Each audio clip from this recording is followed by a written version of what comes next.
Salut les gars et bienvenue sur Radio Dixie. Radio Dixie qui n'est pas une radio, car ce n'est diffusé sur aucune onde radio.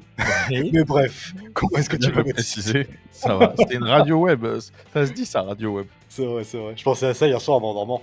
C'est pas une radio, Radio Dixie. Au bout de 3 ans. Pas de mon gars là.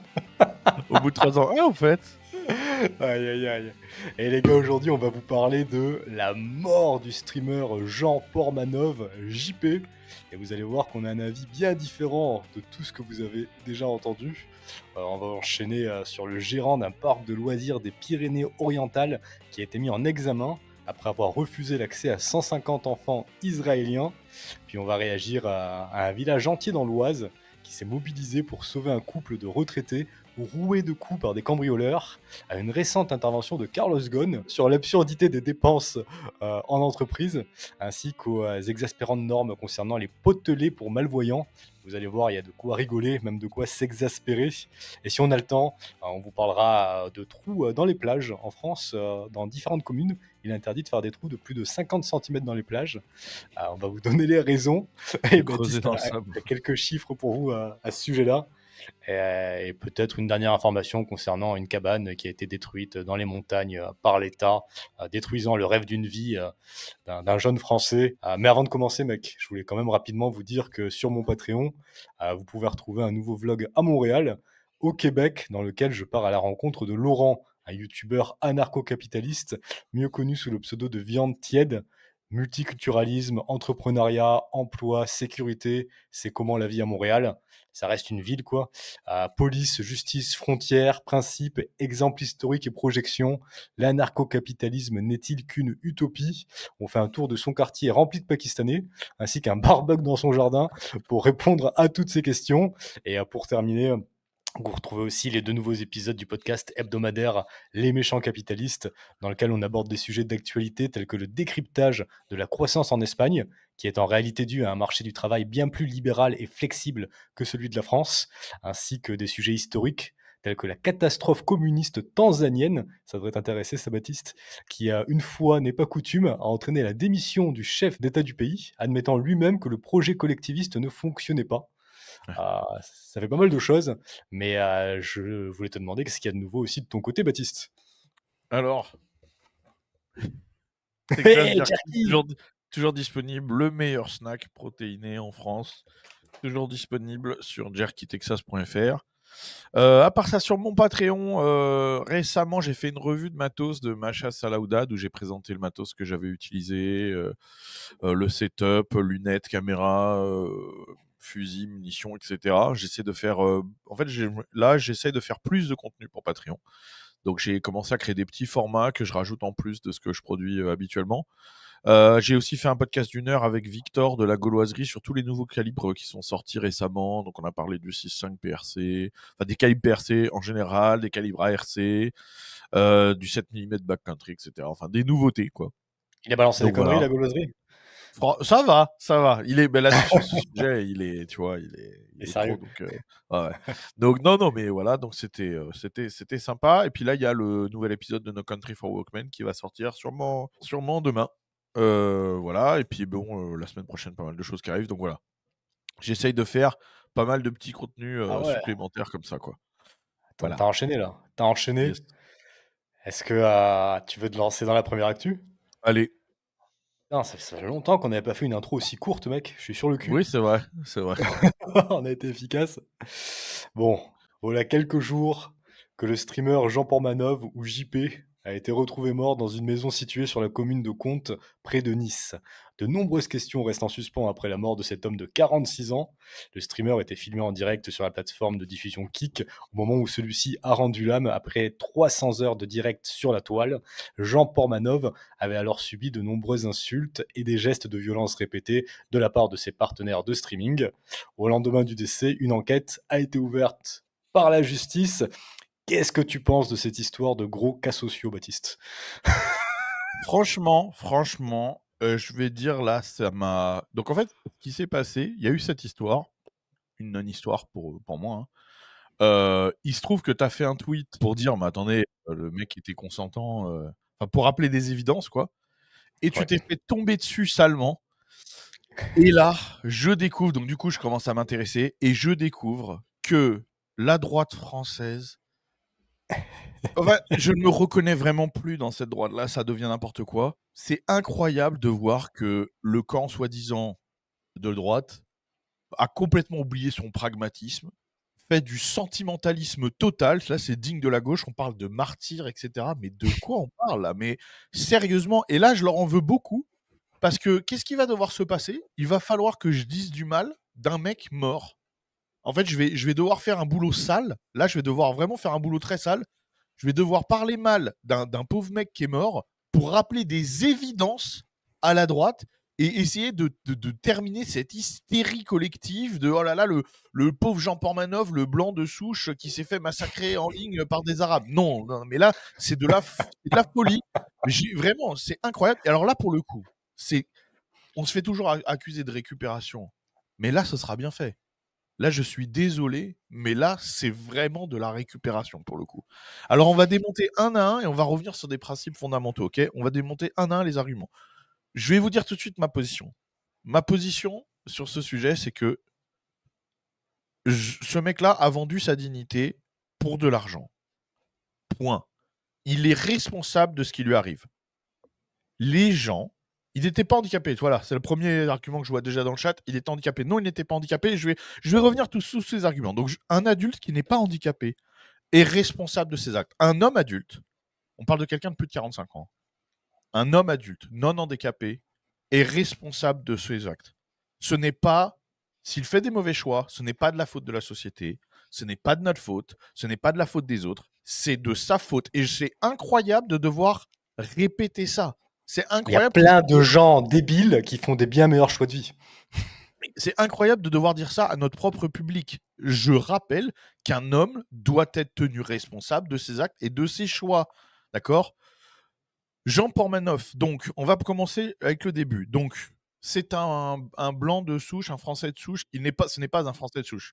D'accord? Il est moitié israélite, moitié kabyle. C'est lui-même qui le dit. Il parle de ses grands-parents, etc. Et je vais vous dire, moi, je connais très bien le sujet. Donc, déjà, première chose, ça n'est pas un français de souche. Contrairement à un des deux, Ah oui, un de ses deux collègues, qui lui tortionnaire. est bien un blanc de souche d'origine italienne, hein. Voilà. Owen. Donc voilà, Owen. Et lui, il est 100% blanc pour le coup, contrairement à Jean Pormanoff. Donc déjà, ça commence comme ça. Donc déjà, premier truc, c'est terminé. Ensuite, il a fait l'armée et tout. Non, alors, il a fait 10 ans d'armée. Vous savez pourquoi il s'est engagé? Pareil, hein, je le cite. Hein. Pas par patriotisme, pas parce qu'il voulait servir son pays ou je sais pas quoi. Hein. Il le dit lui-même, il était au chômage, personne ne voulait l'embaucher, il n'avait pas le droit au chômage parce qu'il n'avait pas travaillé, donc c'était la seule choix qu'il avait, c'était d'aller à l'armée. Il le dit lui-même. C'était Il sa a dernière également option. dit, exactement, il a été agent d'entretien dans une base aérienne pendant 10 ans. Au bout de 10 ans, il est sorti caporal. Hein. Il a jamais augmenté, rien du tout. Et au bout de 10 ans, ils lui ont dit peut-être tu peux faire un examen pour faire un meilleur poste. Il a raté l'examen. Voilà. Mais je pense que Bref. c'est aussi un argument, mec, à contre-sens pour dire que c'était pas un débile mental, c'était pas un handicapé, sinon il n'aurait pas Non, pu c'est travailler en exactement. tant Ce n'est pas exactement. C'est qu'agent pas un d'entretien. handicapé mental. Il aurait pas été militaire. C'était un handicapé mental. Et là, tout ce que tu dis, c'est des choses qu'il a dites en vidéo alors. C'est des choses qu'il a dites lui-même. Hein. Il y a 1 heure et demie. J'ai regardé 1 heure et demie d'interview de lui que vous pouvez voir qui sont disponibles sur Internet, plus des extraits de stream, etc. Mais il faut savoir que moi, je le connais depuis longtemps, ce mec-là. Contrairement à tous les mecs aujourd'hui qui récupèrent le sujet, qui ne connaissent rien de lui, ils savent même pas que Jean Pormanoff, c'est pas son vrai nom. Ils ne connaissent rien de Jean Pormanoff. Moi, je le connais parce qu'il se trouve que moi, j'avais préparé une vidéo qui n'est jamais sortie sur. Non, mais j'avais préparé une vidéo sur le stéréotype les Américains sont débiles, tu vois, les stéréotypes de les Américains sont incultes et débiles. Et donc pour ça, j'avais besoin d'exemples, etc. dans la culture populaire française, tout ça. Et donc j'avais regardé pas mal de leurs streams, notamment les périodes où il y avait Koudou qui était là, où il leur faisait des tests de culture générale et tout. Donc moi je connais très bien, je les connaissais bien avant, tu vois. Les mecs aujourd'hui se réveillent en disant ah mais c'est horrible machin de ça, mais ils étaient où pendant toutes ces Ah années? oui. Ça fait des années, ça fait très longtemps. Hein. Ils étaient Ça où? fait 5 Parce ans que qu'il les fait ça et ça comptabilise des milliers de lives où le mec s'est présenté de son plein gré à des milliers de lives. non, mais bien sûr. Et ils se sont jamais. Alors là, non, il y avait les extraits partout, ça faisait des millions de vues. Arrêtez, faites pas genre qu'ils l'ont pas vu. Hein. Ça dérangeait personne. Et là, maintenant qu'il est mort, ça y est, c'est la fin du monde. Non. Donc déjà, c'est n'importe quoi. Ensuite, Et on passe à autre chose, son vrai nom, c'est Raphaël Graven, pour information. Et je trouve aussi que c'est un élément intéressant pour montrer qu'il jouait un rôle, qu'il avait oui. une image publique différente de son image privée. Bah, donc pour finir sur le truc de l'armée, hein, c'est un mec qui refusait de dire vive la France, hein, qui ne connaissait pas la Marseillaise, qui ne savait pas ce qu'était, à quoi faisait référence le 14 juillet. Je redis ça hein, pour les gens qui penseraient que c'est le mec qui a servi son pays ou je sais pas quoi. Non, non, non. Loin, loin de là. Ensuite, Jean Portmanoff, oui, ils l'ont obligé, ils l'ont amené en stream, etc. Alors Jean Portmanoff, il était en stream avant d'être avec Owen et Naruto. Hein. Il a fait des années de stream par lui-même, tout seul. Et il était connu pour quoi? Il était connu pour jouer à des jeux vidéo, insulter tout le monde et casser son ordinateur en live. C'était pour ça que les gens regardaient Jean Portmanoff. Et là, il y avait personne avec lui. Hein. Donc le soi-disant handicapé qu'on a forcé, etc., il avait déjà un stream, il était déjà connu, il jouait déjà de son image comme ça, et il s'amusait déjà à insulter tout le monde, il était déjà complètement hystérique en live bien avant ça. Bien avant Donc ça. il Ensuite, avait clairement une capacité à raisonner et à consentir. bien sûr. Ensuite, Ouais. il le dit lui-même. Il le dit lui-même. La rencontre avec Owen Naruto, ça a changé sa vie. Il faut savoir qu'à 45 ans, il vivait chez sa mère. Hein. Donc c'est quelqu'un qui, à part l'armée, n'a fait que des petits boulots, a été au chômage la plupart du temps. Ok, n'avait absolument aucune thune, aucun avenir, une hygiène de vie déplorable. Il sortait pas de chez lui, pas de meuf, rien du tout, et que en fait, il s'est confié à eux et c'est grâce à eux qu'il a pu être propriétaire pour la première fois, qu'il a pu commencer à vivre autre part que chez ses parents, à avoir une voiture, etc., des revenus décents sans travailler, parce qu'on va pas se mentir, se pointer devant un live comme ça, faire le guignol, se prendre des tartes, voilà, ça lui a évité d'aller au boulot tout simplement. Et il était très content de faire ça et de prendre plusieurs milliers d'euros par mois pour faire ça. Il vivait en colocation avec ses potes, donc en dehors des lives, etc. Il s'entendait très bien. Il l'a dit plusieurs fois. Il y a Jason, un mec qui a vécu avec lui, il décrit une amitié très forte entre les 4 streamers. Et qui dit aussi qu'il savait qu'il jouait un rôle et qu'il était rémunéré pour ça. Une autre chose, il faut savoir que Mediapart en 2021, parce que raisonner comme ça en termes de sentimentalisme, oh le pauvre et tout, ça c'est un truc de gauchiste fini. C'est pour ça que c'est terrible de voir ça à droite. Hein. C'est vraiment réagir sans pragmatisme, sans analyse de la situation et défendre des cassos qu'on fait tous les mauvais choix de vie en disant mais non c'est la faute des autres. C'est un truc de gauchiste fini, je vous le dis. Hein. Ils ont déjà alerté et ils ont déjà alerté la police en disant attention, ce mec-là se fait maltraiter, etc. Du coup, ils ont été convoqués à la police. Et il se trouve que Jean Portmanoff, quand il a été convoqué, qu'est-ce qu'il a dit? Il a dit non, non, non, non, tout ça, ça fait partie du boulot et je suis consentant. Il y a son témoignage chez les flics en 2021. Il Ça a fait des clairement dit années. il s'agit d'actes consentis. Attention, encore une fois, parce que là, vous pouvez tout de suite effacer votre commentaire. Ouais, alors dans ce cas, c'est normal de martyriser. J'ai jamais dit ça. C'est pas la Pas peine de vraiment. commenter en expliquant que je défends l'indéfendable. Ça, je les défends pas. C'est de la merde totale. Faire ça, c'est abject. Faire ce qu'il faisait en live, mettre des tartes à un mec et se faire humilier en live, que ce soit de la part de JP ou des autres, c'est de la merde totale. C'est dégueulasse et c'est inexcusable. Le problème est absolument pas là. Le problème, c'est de dire il y a un martyr et il y a des responsables. Non, ils sont tous responsables exactement de la même façon. C'est des guignols qui faisaient des choses dégueulasses en live parce qu'il y a des gens dégueulasses pour regarder ça. Énormément de gens. Et tous les gens qui regardaient les lives, qui envoyaient de l'argent, etc., ces gens-là sont tout aussi responsables. Il n'y a pas d'histoire de trucs. Et ensuite, tiens, je vois un commentaire en France, même consenti, la torture illégale. Il n'y a aucune torture. Bah Il n'y a non. aucune torture, faut arrêter. Même l'analyse médico-légale, on dit qu'il avait aucune blessure grave, aucune trace de brûlure, ni rien sur le corps, d'accord. Il avait des petites égratignures qui sont dues à vu comment il chahutait comme des oufs en live. Ensuite, vous avez vu des extraits. Il y a les médecins légistes qui ont simplement révélé la présence de quelques légères ecchymoses et lésions cicatrisées au niveau des jambes. Ça s'arrête là. Voilà, c'est tout. D'accord. Donc, il n'y a pas de torture. Et c'est pas parce que vous avez vu une compile d'extraits. C'est ça le problème, en fait. C'est que vous n'avez jamais regardé leur live. Vous n'avez jamais regardé. On parle de dizaines de milliers d'heures de live. Il y a énormément d'extraits, je peux vous montrer, où JP il met des patates aux autres, il leur jette des trucs, etc. De la même façon. D'accord? Donc oui, évidemment qu'il se faisait bisuter, mais il y a une différence entre on fait les guignols et on bisute le mec con de la bande et de la torture, d'accord? C'est pas la même chose. Et encore une fois, si c'était de la torture, c'était très simple pour lui, il suffisait qu'il se pointe pas. Il ne pouvait pas l'obliger, il était actionnaire de la société au même titre qu'eux, propriétaire du local au même titre qu'eux. Il avait le même pouvoir qu'eux légalement dans ce stream, etc. Donc en fait, s'il avait voulu, tous les matins il se levait, il allait bosser. Seulement c'était plus facile de venir faire le débile avec ses potes, d'accord, et de prendre des milliers. Donc il n'a pas été torturé, il n'a pas été séquestré ni rien du tout, il était consentant de tout ça. Voilà. Et c'est pas parce que vous avez vu une compile d'extraits que vous connaissez le dossier. Et ça, c'est incroyable de devoir le rappeler à notre camp, quoi. Vraiment. J'ai l'impression de parler, mais moi, quand je vois Mediapart qui parle de ça, je suis pas choqué. Mais quand c'est soi-disant la droite française, mais s'il vous plaît, sérieusement. Donc c'est ça notre combat maintenant. Notre martyr, c'est un Kabyle juif anti-France, Cassos qui vit à 45 ans chez sa mère. C'est ça notre combat. En fait, mec, c'est de Arrêtez. la pure Comment ça? Non, il victimisation. n'était pas associé. Si, il était associé. Tu peux en parler, Ah si, si, le si, discours. bah, je peux vous confirmer il avait des parts dans tout ce qui appartenait à la société, notamment les locaux et d'autres choses. Et Ah oui? Non. il touchait 6 000 € par mois. Il était copropriétaire des actifs de l'entreprise, comme le local Voilà. d'enregistrement, et il touchait 6 000 € par mois, ce qui est beaucoup pour un mec de son niveau intellectuel. Mais ne dis pas mauvaise info. Bah, d'accord. Alors, Future Moon 33, explique-nous d'où tu tiens tes infos. Allez, vas-y, on t'écoute. Puisqu'on a des mauvaises infos, donne-nous tes infos et tes sources. Allez, c'est Ça, parti. encore une fois, ça c'est des choses qu'ils ont dit en vidéo, en live, hein.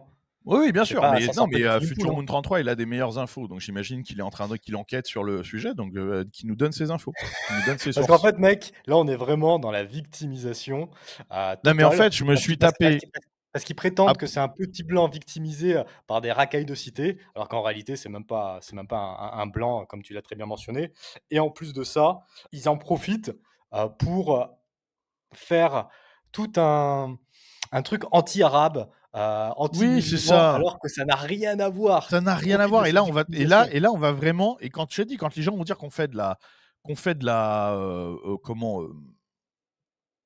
comment Récupération. récupération, mais ils auront raison. Que la Ils droite auront fait ça, raison. ouais. Et moi, ça me Mais bien dégoûte, sûr. mec, que notre camp, peu importe qu'il soit blanc ou pas le mec, mais ça me dégoûte que notre camp, pensant que ce soit un Français de souche ou un blanc de souche, défende ce mec, alors qu'on devrait lui cracher dessus. C'est de la merde. On n'a pas envie Mais on d'avoir devrait des. même pas s'en occuper, c'est ridicule. Et Ouais. en plus, je vais dire, ça sert le narratif du gouvernement parce qu'en fait, pourquoi les médias en font un truc et tout? C'est pour dire, regardez ce qui se passe sur Internet. Internet, on le sait, c'est la liberté. Donc, regardez ce qui se passe sur Internet, vous voyez, c'est pas bien, il faut que ce soit régulier, il faut que ce soit interdit. Donc, en fait, là, on joue leur jeu parce que qui va être censuré à la fin? C'est pas eux, c'est nous, hein. Quand ils vont dire, regardez, il y a des mecs qui se font torturer en live en stream. Bon, bah, allez, interdisons les streamers. Et puis, qui va être interdit? Radio Dixie. Donc quand vous avez des droitards qui en plus vivent des réseaux, qui jouent ce jeu-là, mais c'est ridicule. Vraiment là, je ne les comprends pas. Je ne les comprends plus. Je comprends pas comment on peut se mettre au niveau d'un mec comme ça, de voir le mettre dans son camp idéologique, et surtout que c'est pas une question de niveau d'intelligence, de cassosserie ou quoi que ce soit. C'est une question de valeur. C'est un mec qui avait des valeurs et des choix de vie complètement pourris qui ont Prenons un rien à petit voir avec la droite. exemple. Prenons un petit exemple. Jean Parmanoff, il s'était déjà fait banni de kick pour avoir montré son sexe en live. C'est ça notre combat? C'est lui qu'on défend donc?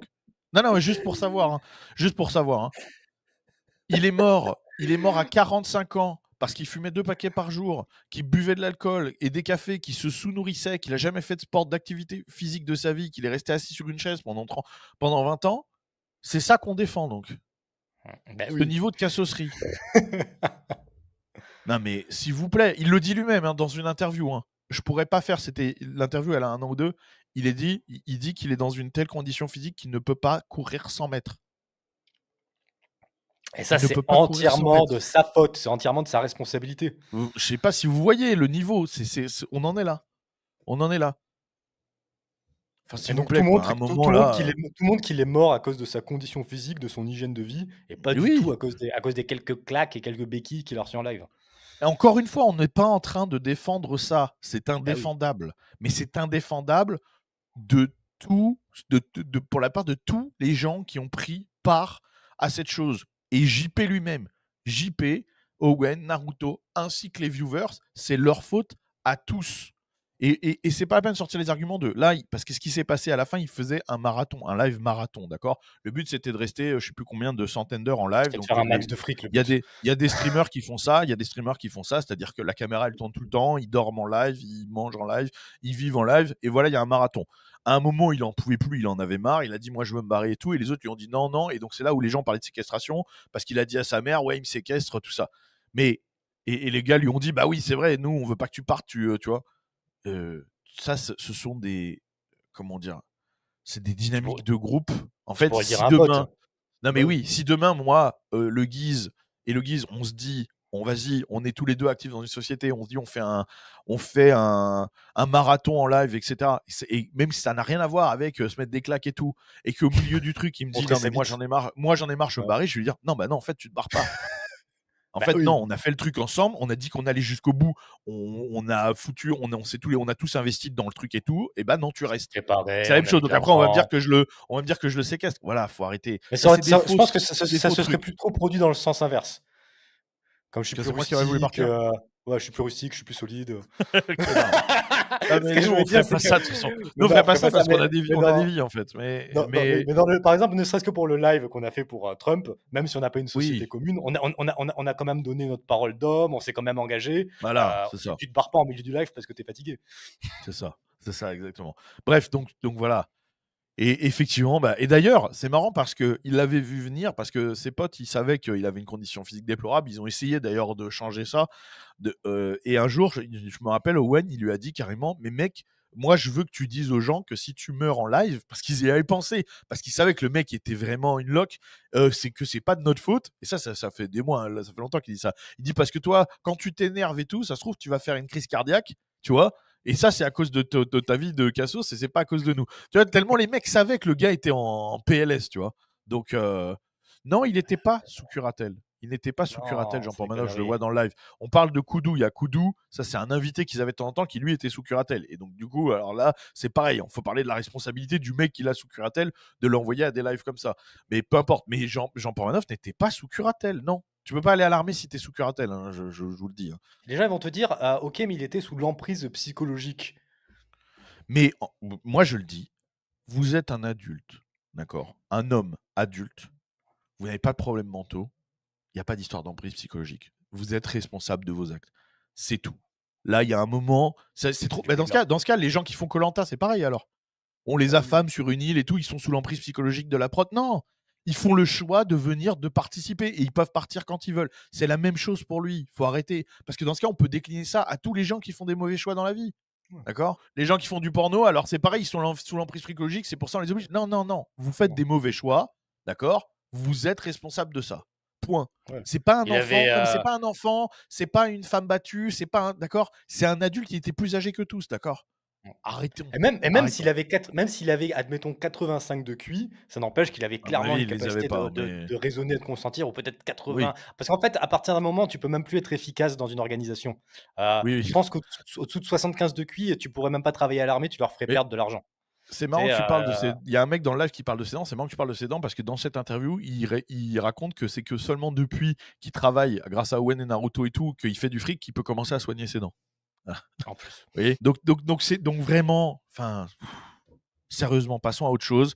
Paix à son âme. Voilà, c'est pas à nous de juger maintenant qu'il est mort, mais ne tombez pas dans le piège du cheval de Troie, de dire voilà, il y a eu une torture, machin. On est en train de monter tout ça. À la fin, on va pleurer de ce qui va tomber après, de ce qui va en découler. On va pleurer. Rappelons qu'un homme est responsable de ses actes. Point. C'est important. Chacun est responsable de ses actes. Arrêtons avec ce délire. C'est fou. Et arrêtons avec le sentimentalisme. Mais c'est pas digne de nous. C'est quand même pas digne de notre camp de faire ça. Non, mais c'est pas la première fois que je vois ça. Mais là, que ça aille aussi loin, c'est terrible quand même. Enfin, on est prêt à se fourvoyer et tout, à pleurnicher, sans avoir aucune analyse pragmatique du sujet. Ah Mais c'est oui. terrible. Surtout que mec, des gars aussi débiles, des mecs aussi débiles que ce JP, il y en a plein. Mais c'est pas parce que t'es débile que t'es une mauvaise personne qui fait des choix de vie de merde, qui fume 2 paquets de clopes par jour, qui vend sa dignité à des racailles de cité, et cetera, et cetera, et cetera. Ce que je suis en train de dire, c'est qu'il y a des gens qui sont un peu neuneux, mais qui sont de très bonnes personnes et qui sont, des hommes qui font des meilleurs choix de vie, Voilà, qui sont bien responsables. sûr. Et ces gens-là, je leur crache absolument pas dessus. Mais par contre, un mec comme ce Jean Pormanov, j'ai absolument pas envie de le défendre. Au contraire, il me dégoûte plus qu'autre chose. Mais oui, c'est bon, voilà, Ouais. faut arrêter. Et donc, il y a, je vois dans le chat, il dit un coup vous dites qu'il est débile avec des problèmes mentaux, et ensuite c'est un homme qui doit savoir ce qu'il fait. On t'a dit qu'il n'avait pas de problèmes mentaux, on a dû le répéter au moins une dizaine de fois, je sais pas si C'est t'as entendu. exactement ce que je viens de dire. C'est pas parce que tu as des problèmes Bête, mentaux. être bête et avoir des problèmes mentaux, c'est deux choses différentes. D'accord. Qu'il soit pas, qu'il soit intellectuellement limité, c'est une chose. Ça veut pas dire qu'il a des problèmes mentaux. Comme on t'a dit, sa capacité de raisonnement et tout, elle est normale. Et vous savez, les 1 heure et demie d'entretien que j'ai regardé de lui, c'est avec un psychologue, justement. Tu vois.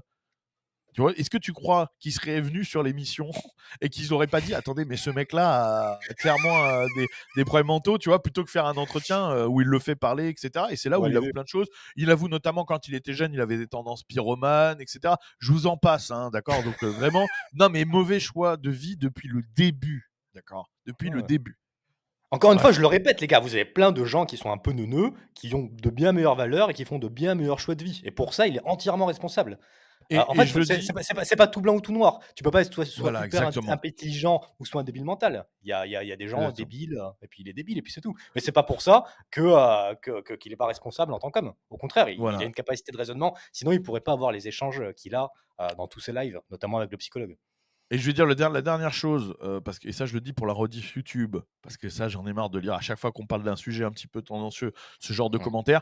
Si votre commentaire c'est ils n'ont rien compris la situation, point, ou totalement à la ramasse, vous pouvez l'effacer, on n'en a rien à foutre de votre avis. Soit vous avez quelque chose à dire, à apporter réellement, à dire attention, vous n'avez pas parlé de tel point, etc. Et faites bien attention d'avoir tout écouté, parce que 80% du temps quand vous faites ça, vous parlez d'un point qu'on a déjà balayé, d'un argument qu'on a Mm. déjà balayé. Donc réécoutez bien tout avant d'écrire votre commentaire. Mais si c'est pour lire complètement à la ramasse, n'importe quoi sur JP, blablabla, on s'en branle. Les avis comme ça, on s'en bat les couilles, on se torche avec. C'est pas la peine, vous allez juste manger un ban et c'est tout. Donc écrivez des trucs intelligents ou n'écrivez rien.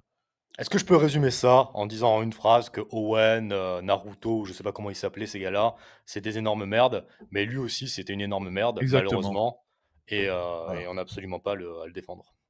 Est-ce que Exactement. tu savais que notre cher fiotte national, comment il s'appelle, Gabriel Attal, Non mais j'ai vu, il, mais il- j'ai il- il vu. a, il a- il a sauté sur l'occasion Mais pour évidemment. proposer une taxe sur les plateformes de streaming afin Et de voilà. financer le harcèlement en ligne. Et voilà. Lutter contre le harcèlement en ligne. Évidemment, c'est pour ça. Faire monter la sauce comme ça, évidemment, ça ne va que nous desservir. Mais c'est sûr, c'est sûr.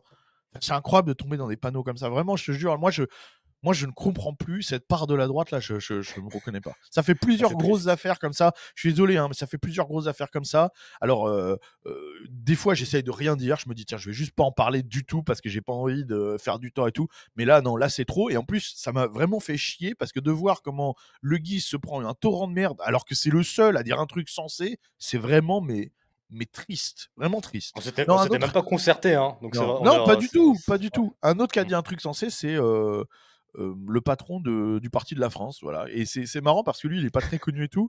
Non, mais il est pas très connu, mais très souvent, je lis ce qu'il écrit, ses articles, et il est très souvent juste. Je me rappelle que c'était un des seuls, au moment où j'avais mis la claque à Alice Cordier, un des seuls à avoir dit attendez, c'est une non-affaire, arrêtez de parler de ça. Elle lui a claqué un scandale, c'est moi j'ai une claque, point, tu vois. C'était Le le seul parti qui de la avait gardé un peu France, les pieds sur terre. Ouais, le Parti de la Karl France, c'est vraiment. Lang. Non, non, pas lui. Tu sais, c'est en gros, si tu préfères, c'est le parti. Bon, ils en parleraient mieux que moi, ça se trouve, je vais dire n'importe quoi, mais il me semble que c'est le parti qui est resté sur les idées de Jean-Marie Le Pen. En gros, ils ont fait scission du Front National, ils sont gardés sur les idées de Jean-Marie Le Pen. Mais c'est pas Karl Lang, je crois que c'est Thomas Joly son nom. Le parti de la France. Alors, je vais te dire ça tout de suite parce qu'on peut quand même Oui, les citer. C'est Thomas Ouais. Joly, Donc, le président du fondateur, Parti de la France. Voilà, c'est Karl Lang et président, voilà, c'est Thomas Joly. voilà. Donc c'est le Je Thomas vais Joly. suivre, tiens. Voilà.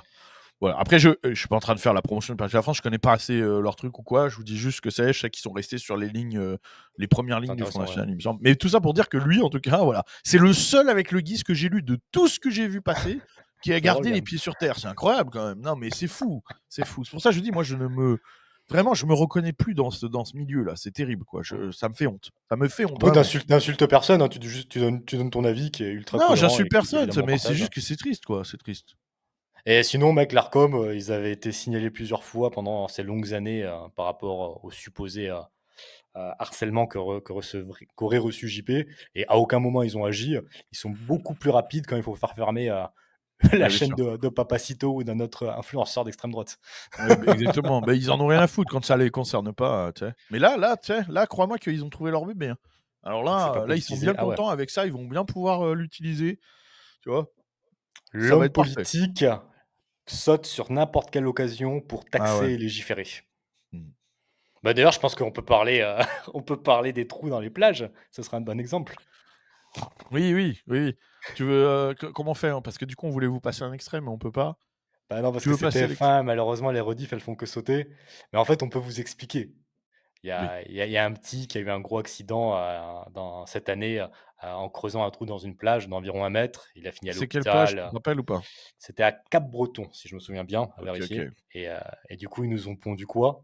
Une interdiction de faire des trous de plus de 50 centimètres dans différentes communes françaises à la plage. Bah, de creuser dans le sable, hein. Creuser Et dans le sable, et ouais. et en fait, je trouvais que c'était une très bonne, c'était un très bon, un très bel exemple d'un truc qui est une réaction complètement folle et disproportionnée parce que j'ai regardé combien d'enfants en France sont morts à cause de ça, à votre avis, ces 10 dernières années? Aucun. Aucun, c'est jamais arrivé. Il y a eu un accident là, d'un enfant et un accident on avait vu d'un mec de 23 ans, donc 2 Il y a eu accidents. plusieurs On accidents parle de mecs d'adultes, mais sur de nombreuses années. Et c'est Voilà. normal. Sur les enfants, aucun. Et on parle de plusieurs millions de personnes chaque année qui vont à la plage, hein. Bah oui, oui. Rappelons, hein. Le seul enfant qui est mort, c'est arrivé une fois sur une plage en Floride ces 10 dernières années. Donc, enfin, je veux dire, il y a 40 enfants par an qui sont écrasés par des voitures, hein, je rappelle, hein, en France, Ouais, attends, juste. les voitures, ouais. Oui, qui meurent écrasés par une voiture. 40 par an en France, tu vois? Et en fait, ce qui est fou, c'est ça. Là, c'est vraiment on est dans la façon de faire, qui s'est généralisée, qui est devenue complètement exponentielle en France. C'est de dire, on n'accepte plus le risque, on n'accepte plus, tu vois, le «hasard» entre guillemets. Il faut tout légiférer immédiatement. Et là, on en devient à faire des trucs, c'est-à-dire quoi? Il y a un mec qui va venir, vous êtes en train de creuser sur la plage, il y a un flic qui va venir, qui va mesurer, qui va dire: «Vous êtes en dessous à plus de 30 centimètres ou de 50 centimètres, vous prenez une amende». Pour un problème qui n'existe pas, parce que je suis désolé, c'est terrible pour cet enfant et tout, mais en fait, vous êtes parents, vous surveillez vos enfants, vous faites attention qu'ils s'enterrent pas complètement dans le sable, enfin voilà, tout simplement. C'est aussi Ah bête que oui. ça. S'il creuse un trou et qu'il se met dans le trou, que ce soit pas au bord de l'eau et qu'il se fasse pas noyer. Des trucs tout bêtes, quoi, c'est tout. L'année prochaine, il y a un gamin qui va courir sur la plage, il va tomber la tête, contre une glacière, il va finir à l'hôpital, du coup, ils vont interdire les glacières sur la Mais plage. bien sûr, on peut tout faire, on peut tout Bah faire. oui. Et c'est fou que soit immédiatement, c'est un bel exemple de vraiment du réflexe, il y a un réflexe pavlovien de ah, il s'est passé un truc, vite une loi. Et c'est terrible. Et ce qui est terrible, c'est que les gens consentent beaucoup à ça. C'est-à-dire Ah que oui. c'est devenu normal pour les gens de dire ah bah ouais, c'est vrai, bah il y a tu vois, ils arrivent plus à remettre dans le contexte de, ok, c'est un enfant, combien est-ce que c'est vraiment un problème généralisé, est-ce qu'il y a vraiment un risque. Non, on n'arrive plus du tout à rien remettre à échelle, quoi. Tout devient un problème national. Mourir, c'est absolument pas normal. Être blessé, c'est absolument pas normal. Mais c'est la vie, ça. Enfin, c'est terrible. Mais je veux dire, c'est les parents, ils sont là pour ça. Vous avez votre parent à la plage. La plage, c'est dangereux. Il y a la mer, il y a le sable, il y a des rochers, il y a des poissons qui peuvent être dangereux, il y a des crabes, etc. Je veux Ah mais dire, tout est dangereux dans la donc, vie, donc mec. quand vous allez avec votre enfant à la plage, vous le surveillez, quoi. C'est logique. C'est ça, C'est ouais. logique. Tout simplement. Tout simplement. Enfin, c'est fou. C'est fou. Ah non, mais la logique ultime de leur truc, c'est interdire de sortir de chez soi dans un local aseptisé où il peut rien t'arriver.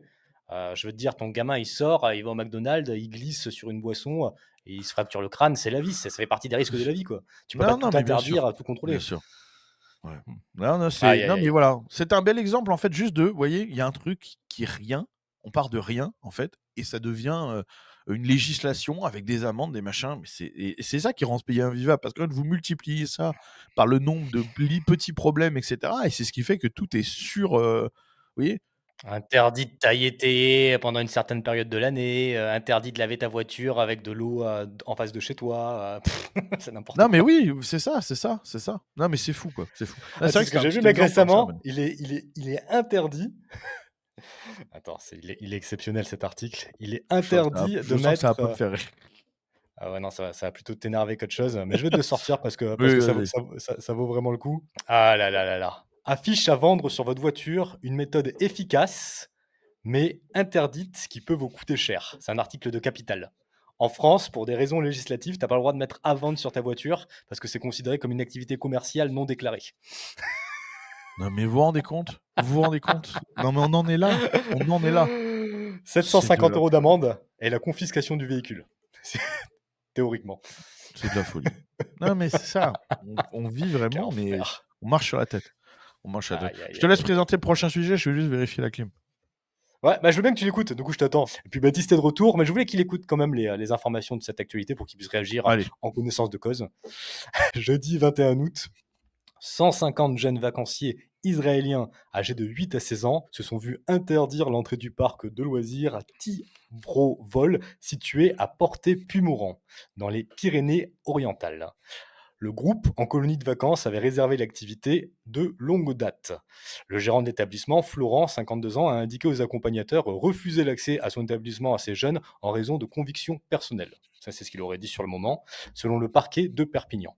Il aurait également invité ses salariés à faire valoir leur droit de retrait avant de donner d'autres justifications à d'autres interlocuteurs par la suite, notamment des raisons de sécurité qu'il aurait invoquées par la suite. Toujours selon le parquet, cet acte constitue une discrimination fondée sur l'origine, l'ethnie ou la nationalité, dans le cadre d'un refus d'un bien ou d'un service dans un lieu accueillant du public, ça on va y revenir, infraction passible de 5 ans de prison et 75 000 euros d'amende. Pour terminer, le suspect a été placé en garde à vue jeudi, puis présenté à un juge d'instruction samedi. Oui, bah, en fait, ça, c'est surtout un débat sur la propriété privée, encore une fois, et ce qu'on a le droit de faire ou pas. C'est-à-dire que moi, je pense pas que ce soit un problème de faire de la discrimination. Oublions pas que discriminer, ça veut juste dire trier. Hein. C'est pas forcément un Choisir. terme, c'est pas Discriminer, c'est forcément un terme choisir. c'est pas forcément un terme négatif à la base. Pour moi, c'est pas un problème de discriminer quand vous êtes propriétaire d'un bien, que ce soit une entreprise, un lieu, peu importe. Euh, Moi, ça me dérange pas que les gens veuillent travailler avec certaines personnes, que les gens veuillent avoir certains clients. Tout le monde en fait, en vérité, de la discrimination, ça c'est le cas. De toute façon ou d'une autre, quand vous allez dans une boîte de nuit et qu'on vous dit pas de casquette, c'est de la discrimination, c'est-à-dire pas de gens avec des casquettes. C'est une forme de discrimination, donc c'est pas un souci. Moi-même, je le fais. Avec ma boîte, il y a certains clients que je prends pas. Je prends pas, par exemple, les Pas de femmes seules, chinois. tu vois.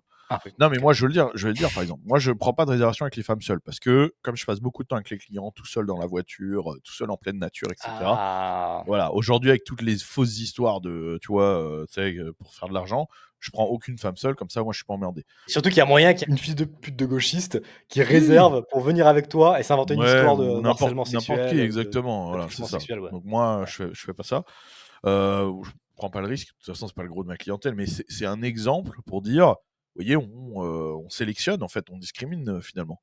Non, puis Donc, même, mec, si dans l'absolu, t'avais pas envie de travailler avec, je sais pas moi, des Japonais, pour prendre un exemple au hasard, et que t'as envie d'informer les gens que tu n'as pas envie d'avoir voilà. de clients japonais, t'as le droit, c'est ta propriété privée, tu fais de mal à personne.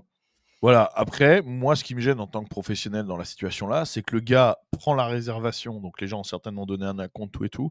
Ils attendent qu'il soit là, sur place, tu vois. Et là, pour dire non. Bah là, non, tu vois.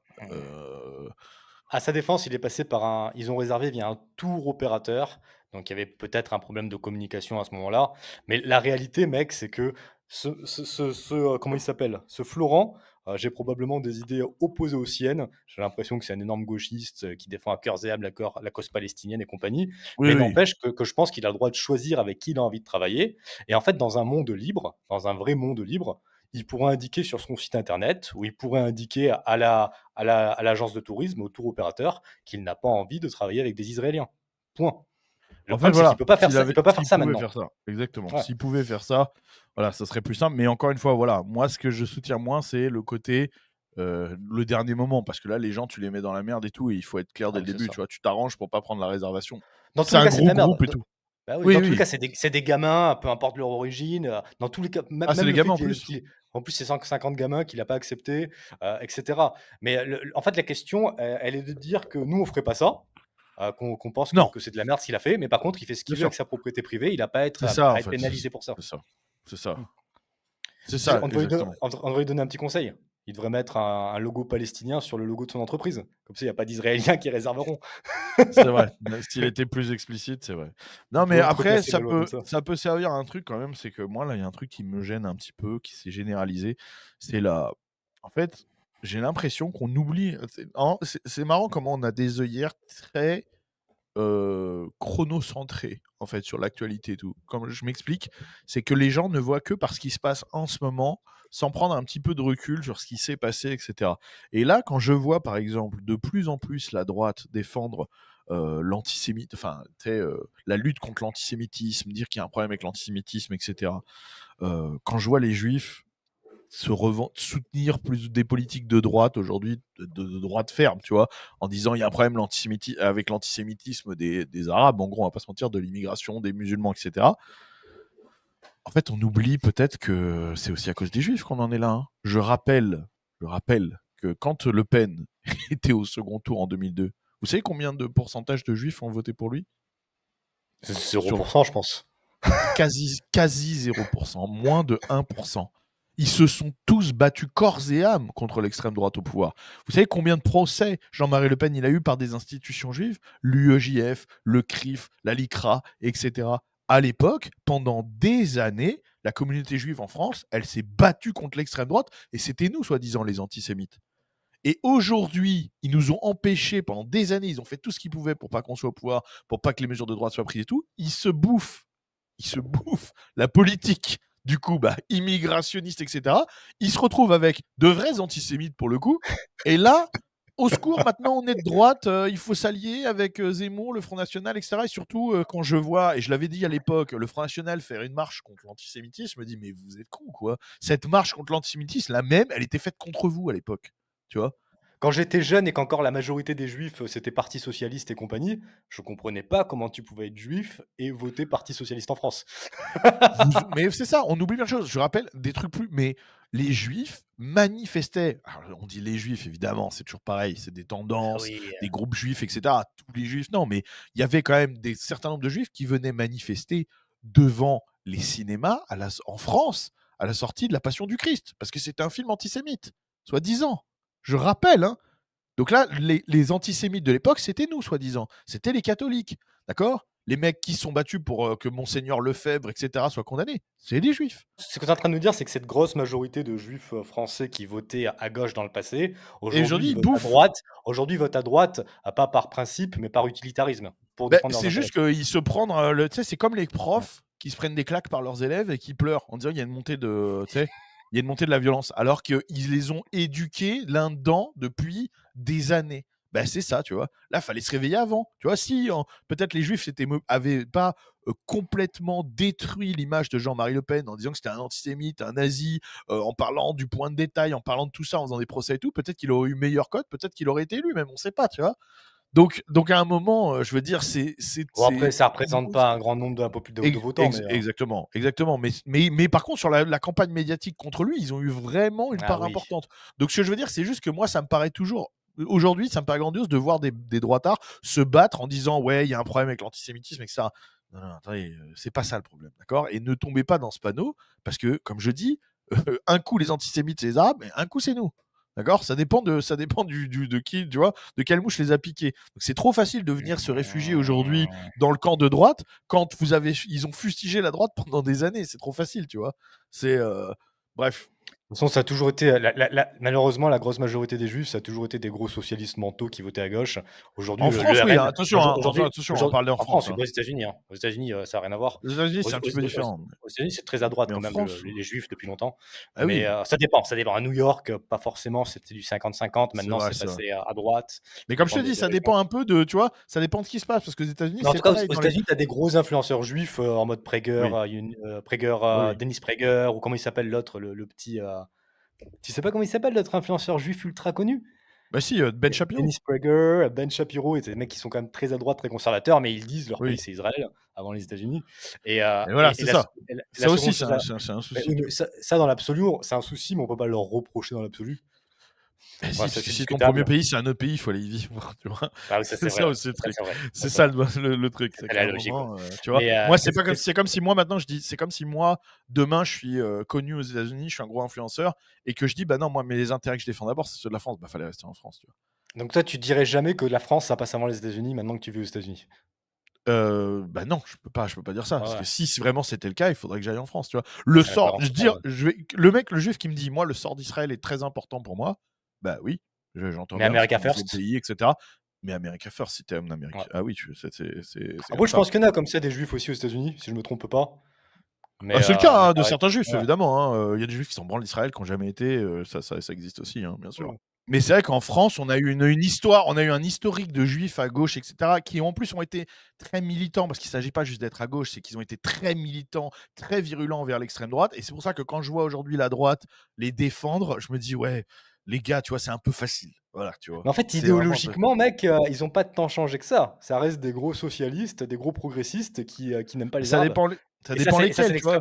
l'extrême droite française maintenant. Zemmour, il a toujours été comme il est aujourd'hui, tu vois. Il y en a On qui ont parle de la toujours été masse, comme je veux ça. dire. On parle de cette masse Mais qui c'est est ça. qui votait toujours au Parti socialiste, Ceux etc. qui appellent, je pense que les gens qui appellent, par exemple, à la marche contre l'antisémitisme, oui, j'ai vraiment l'impression que c'est les mêmes qui, à l'époque, appelaient à la même chose contre Jean-Marie Le Pen ou contre tu vois, Non, mais c'est une la passion du réalité Christ, ce genre de choses. Ouais. qui a 20, 30 ans, ils étaient tous au Parti socialiste, la grosse Ben, majorité. c'est ça, c'est ça, c'est ça. Bah écoute, parfait, Bref. hein, on a fait le tour, je pense.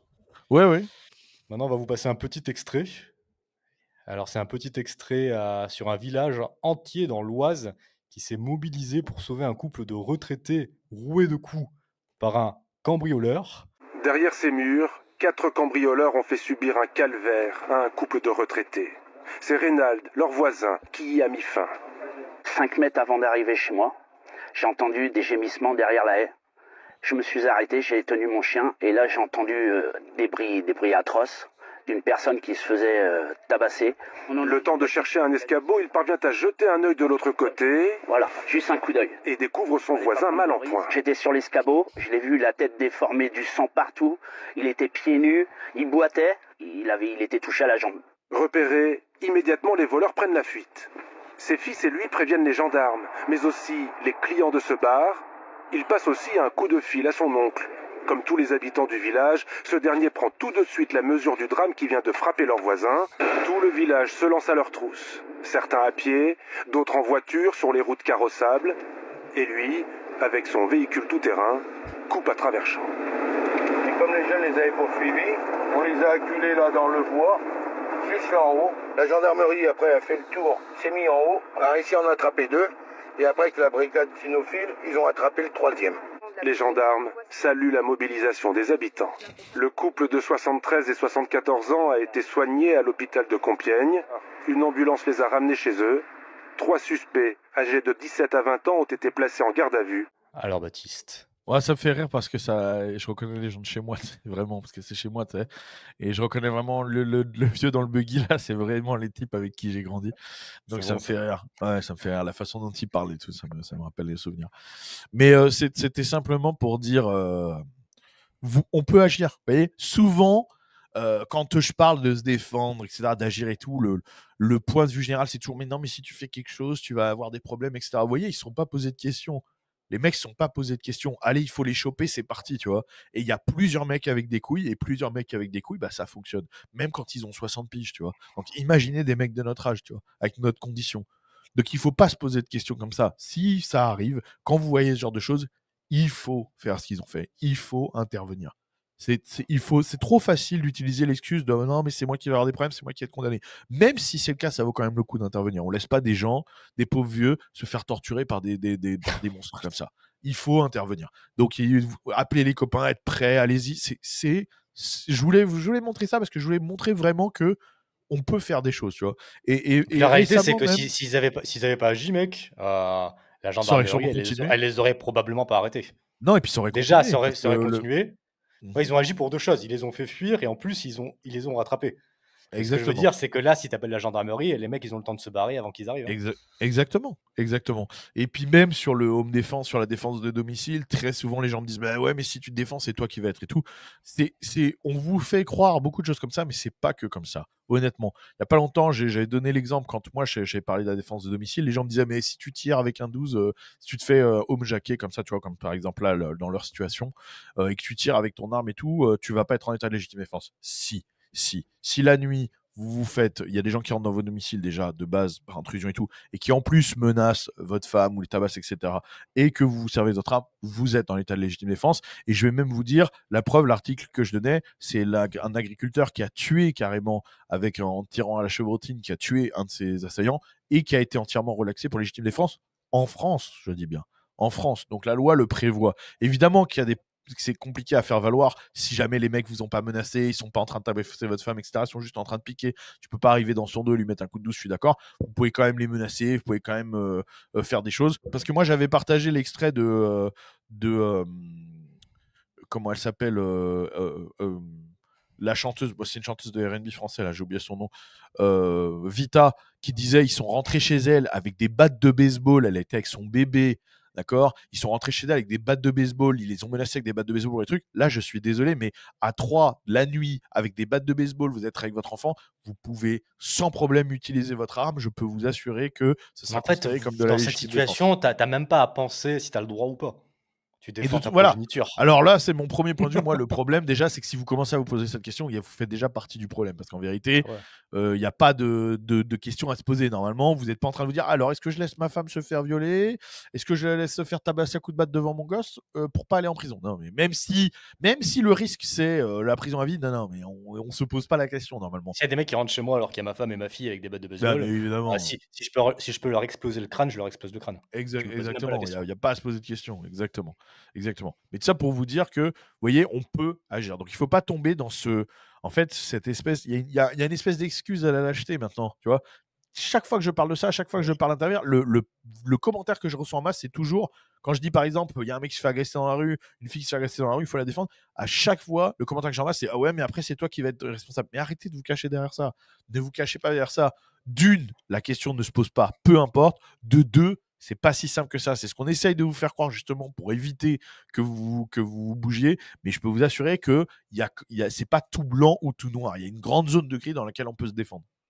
En fait, le gros problème, mec, c'est que si t'as une croix celtique tatouée sur l'avant-bras et que c'est Mamadou, réfugié, qui est rentré chez toi, que tu lui tires dessus et que tu tombes sur une juge marxiste, voilà. là, la justice va peut-être pas aller dans ton sens, mais tu vas quand même pas finir ta vie en prison, quoi. Bah, ça dépend. Ça dépend, encore une fois, comment c'est justifié, etc. Mais dans tous les cas, il vaut toujours mieux ça plutôt que ta femme se fasse violer, tu vois. Ah bah oui, clairement. Donc, à un moment, comme j'ai dit, la question se pose pas de toute façon. Pour moi, avoir des citoyens forts qui, dans l'idéal, sont armés et qui s'organisent pour se défendre. Et c'est surtout que c'est. Non, mais ce que je veux te dire, c'est que tu as des villages, tu as des localités comme ça. Dans ces endroits-là, avoir des citoyens forts qui sont idéalement armés et qui s'organisent pour se défendre, pour moi, ce sera toujours bien plus efficace que la police républicaine. Et puis, il faut vous penser en tant que dynamique collective aussi, c'est que même, imaginons que légalement ce soit interdit, ça n'empêche que si tout le monde réagissait comme ça, ce genre de criminalité descendrait drastiquement. Si tous les pères de famille dormaient avec un 12 chargé à côté de leur lit, je peux vous assurer que les homejacking, etc., ça deviendrait quasi inexistant. Évidemment. C'est tout. Légal ou pas, ça change rien, ça. Ça deviendrait quasi inexistant. Si le français, l'homme français reprenait son rôle de protecteur, je peux vous assurer que ce soit les agressions dans la rue, que ce soit les homejacking, ce genre de choses, ça diminuerait drastiquement. Et ça, sans même changer la loi. Donc c'est pour ça aussi que c'est un grand point que si vous voulez faire changer les choses, c'est aussi comme ça. En fait, ils s'attaquent aux brebis, alors que vous pourriez être des chiens de berger. De troupeau. Des chiens de berger. Ouais. C'est ça. Est-ce que tu voulais rajouter quelque chose, mec? Non, c'est tout. J'ai envie de voir la tronche de Carlos Ghosn maintenant. Je sais pas pourquoi il me fait marrer, ce mec. Il est intéressant son entretien. Je sais pas si tu l'as vu entièrement ou si tu as vu que des extraits, mais...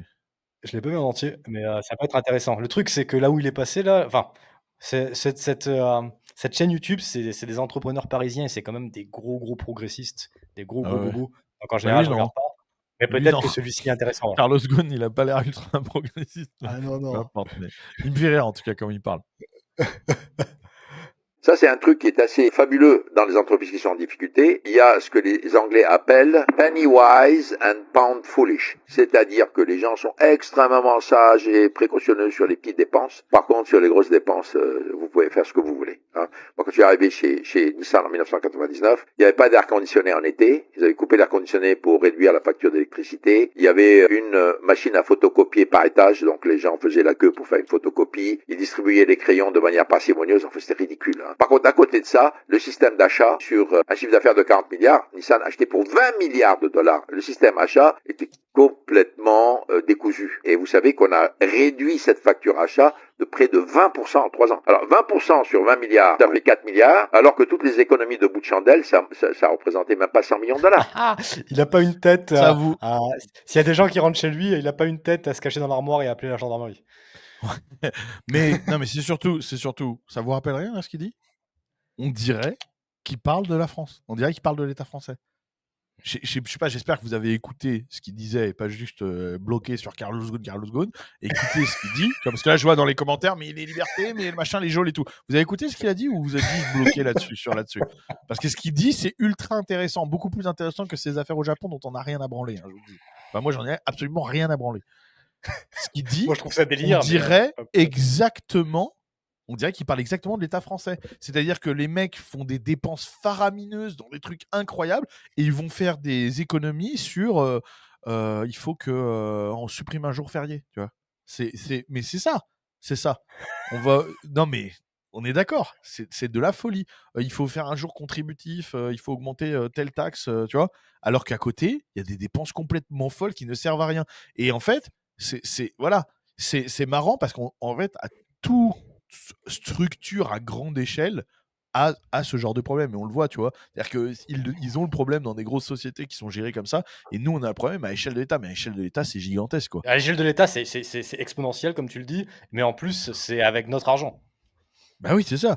Au lieu de s'occuper du système social qui est l'éléphant au milieu de la pièce, au lieu de s'occuper de la fraude au système social, au lieu de s'occuper de l'aide au développement, etc., au lieu de s'occuper des subventions, d'accord, au lieu de s'occuper des dépenses publiques, du surnombre d'administratifs, etc., au lieu de fermer le ministère de la transition énergétique, on va chercher au lieu de fermer des le ministère de la culture, au lieu de fermer le ministère de la transformation, de la solidarité, de toutes ces conneries, on va faire des petits trucs très, très précis à la con. Voilà. Non mais sérieux, la dernière fois je regardais un truc, c'était les chèques vacances de la CAF. Non mais vous vous rendez compte combien ça coûte à l'État? Mais c'est incroyable. Les chèques vacances, il faudra qu'on en parle un jour. Hein. J'ai été voir. Mais les chèques vacances de la CAF, pour des gens qui sont RSA et tout, qui peuvent partir en vacances sans travailler du tout. Mais vous voyez, mais c'est des sommes faramineuses. Et au lieu de s'occuper de ça. T'as une idée des sommes là à peu près? Ben, je les ai plus en tête. J'avais regardé et je les ai plus en tête. Mais. On est quoi? On est sur 1000 € plus? Oui, on est sur des chèques comme ça, ouais. On est sur des chèques comme ça. Attends, les mecs, ils prennent rien de l'année, et ils vivent sur l'argent des autres, et en plus, ils se font payer des vacances avec l'argent des autres. Oui. Oui. Ah, mais bien sûr. Tu m'étonnes que le pays soit de la merde, bien mec. Sûr. Mec, il y a 50 ans, la France. Non, mais tu ne travailles pas. Tu travailles pas. Comment tu peux être en vacances? Les vacances? Non, mais je sais pas si on réalise, mais être en vacances du chômage, ça n'a pas de sens. C'est-à-dire que. Tu vois ce que je veux dire? C'est-à-dire que le principe des vacances, c'est de partir du boulot. Le mec travaille pas, mais il a quand même besoin de vacances. Le concept de chèque vacances pour un mec qui travaille pas, il est exceptionnel. Oui. Attends, mais quand t'écoutes ça, mec, c'est normal qu'on soit en fin de civilisation. C'est complètement mongol. Ah, mais voilà.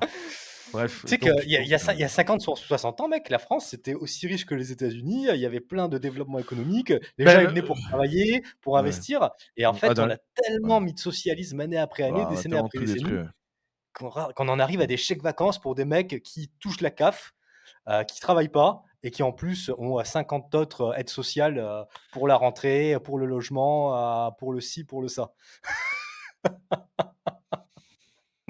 Oh, c'est une énorme blague, mec. On peut faire qu'en rire. Oui, c'est voilà. Mais bon, c'était marrant quand j'ai vu cet extrait, je me suis dit c'est incroyable parce qu'on peut vraiment transposer quoi. C'est vraiment exactement le même système, des trucs complètement stupides où les mecs ils comptent les feuilles de photocopieuse alors qu'à côté de ça ils font ils ont des trous complètement incroyables dans la compta quoi. Bah, c'est et puis il y a quand même des grosses entreprises qui sont pas en difficulté financière justement parce qu'elles arrivent à mieux gérer ça. Mais par contre, faut pas oublier qu'il les a sauvés en faisant ça. C'est-à-dire que en plus régler ça a sauvé l'entreprise.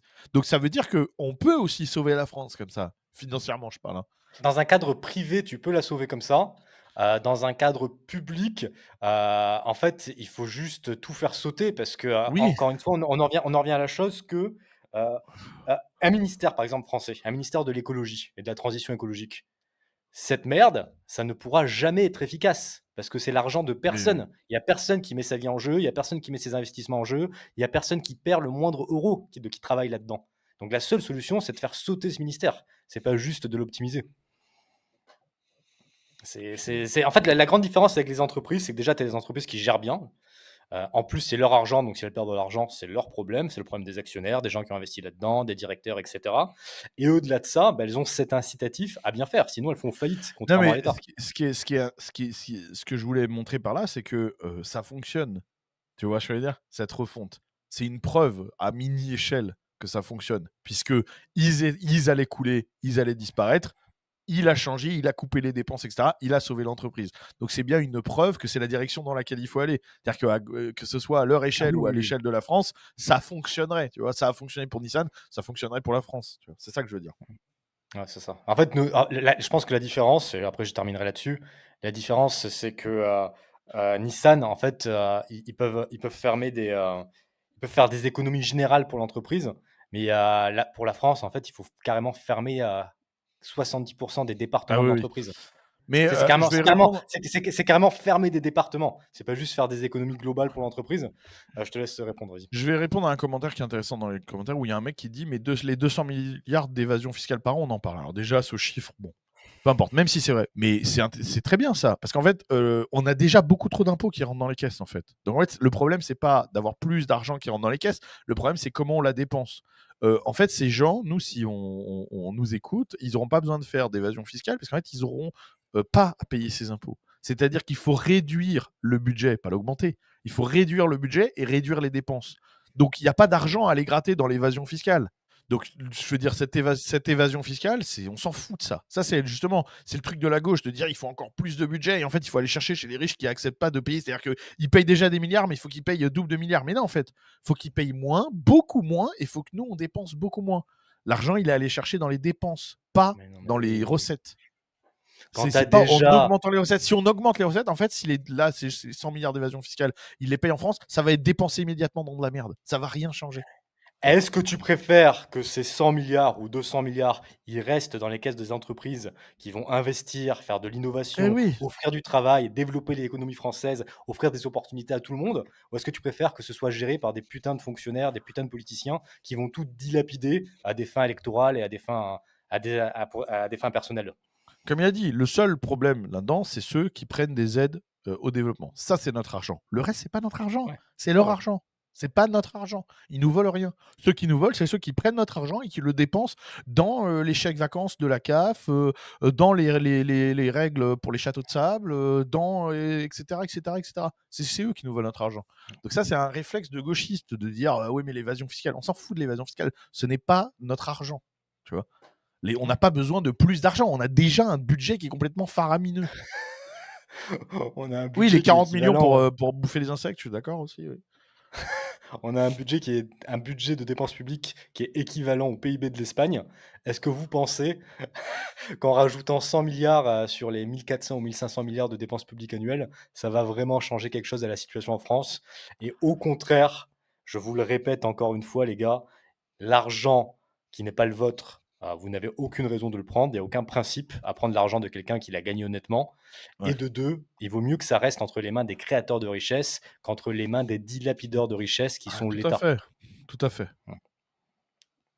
Et je rajoute ça, je veux juste préciser qu'il y a l'évasion fiscale, comme nous l'a précisé le mec dans le chat, mais l'évasion fiscale, on vient de vous expliquer comme quoi on s'en fout complètement. Au contraire, il faut faire de l'évasion fiscale. Il y a aussi les aides aux entreprises. Et dans ces aides publiques aux entreprises, on vous donne un chiffre de 240 milliards. Je le précise une dernière fois, il n'y a que 7 milliards qui sont vraiment des aides aux entreprises. Le reste, c'est des déductions fiscales. Donc, en fait, on leur rend de l'argent qu'on allait leur voler. Et c'est des prêts qu'ils vont rembourser. Je ferme la Et surtout, parenthèse là-dessus. ces aides n'ont aucun sens. Ces aides En fait, ces aides, c'est en plus de l'argent qui circule et qui n'a aucun sens. C'est-à-dire que c'est de l'argent qui repaye derrière en taxes. C'est-à-dire qu'on est obligé d'aider des entreprises parce qu'on les ponctionne ou qu'on les régule trop. Donc c'est de Et c'est l'argent même qui circule, et l'argent qui circule perd de la valeur parce qu'il faut payer des fonctionnaires pour ça. C'est le même principe que quand une famille nombreuse, avec les parents qui travaillent, touche la CAF. Ça n'a aucun sens. C'est-à-dire que les parents sont trop imposés. Les parents sont trop imposés, donc ils n'ont plus le budget pour nourrir leur enfant, donc ils touchent la CAF. Mais alors qu'on aurait pu leur laisser l'argent qu'ils avaient créé de base, tout simplement, plutôt que leur prendre, et ils l'auraient dépensé pour leurs enfants. Et là, ça a dû circuler, donc il a dû falloir payer des fonctionnaires à tous les niveaux. Donc cet argent, en plus, il a perdu de la valeur. Tu vois, il a coûté 2 fois plus. Donc c'est si complètement l'État con. arrête de vous, Les aides si aux l'État arrête entreprises, de c'est vous, pareil. si l'État arrête de vous extorquer sur vos salaires, votre salaire il est multiplié par 2 du jour au lendemain. Vous n'avez Ouais. plus besoin d'aucune aide sociale et vous devenez des bons petits capitalistes libéraux parce que vous avez un salaire 2 fois plus élevé et vous êtes des riches. Ouais, je Vous te avez plus jure. besoin je d'être te jure. des socialistes de merde. Et c'est encore pire que ça, mec, les aides aux entreprises, mec. Les subventions publiques aux entreprises, qui ne sont en réalité que de 7 milliards, comme je viens de vous le préciser, c'est prendre de l'argent à des entreprises qui marchent, qui sont rentables, qui offrent des emplois, pour les donner à des entreprises qui ont besoin de subventions parce qu'elles ne marchent pas et parce qu'il n'y a pas de demande pour leurs produits. Non, mais ou des fois c'est même pas ça. Des fois, c'est des entreprises. Par exemple, quand je vois toutes les aides, quand tu dois lancer une entreprise, etc., ça n'a aucun sens. C'est-à-dire qu'en fait, tu es freiné à mort par le gouvernement. Tu galères des fois à cause de ça, et derrière, ils font « Ah ben, on va vous aider alors. » Mais laissez-moi tranquille, en fait. C'est ça qu'il faut Ouais. faire, tu vois. Alors, C'est c'est vrai que m'aider derrière, tu vois. c'est vrai que je pense qu'il y a ce mécanisme qui doit être présent parfois, mais en bout de compte, en globalité, je pense surtout qu'on prend à ceux qui savent créer de la richesse pour le donner à ceux qui ne Ah savent pas ouais, créer de la richesse. ça c'est Et sûr. là, on dilapide. Aïe, aïe, aïe, aïe, aïe. Un autre petit reportage, mec? Un autre Ouais, petit extrait? celui-là, il est pas mal, ouais.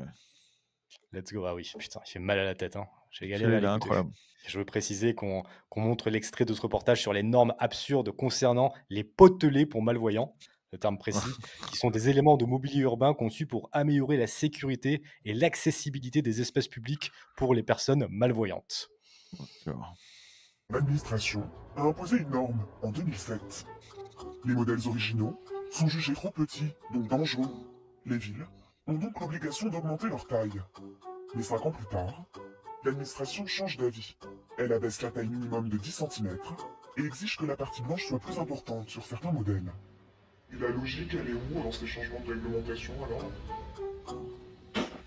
Je ne sais pas. Il n'y a pas entre mettre le blanc jusqu'ici ou mettre le blanc jusqu'ici. Je vois pas trop la différence.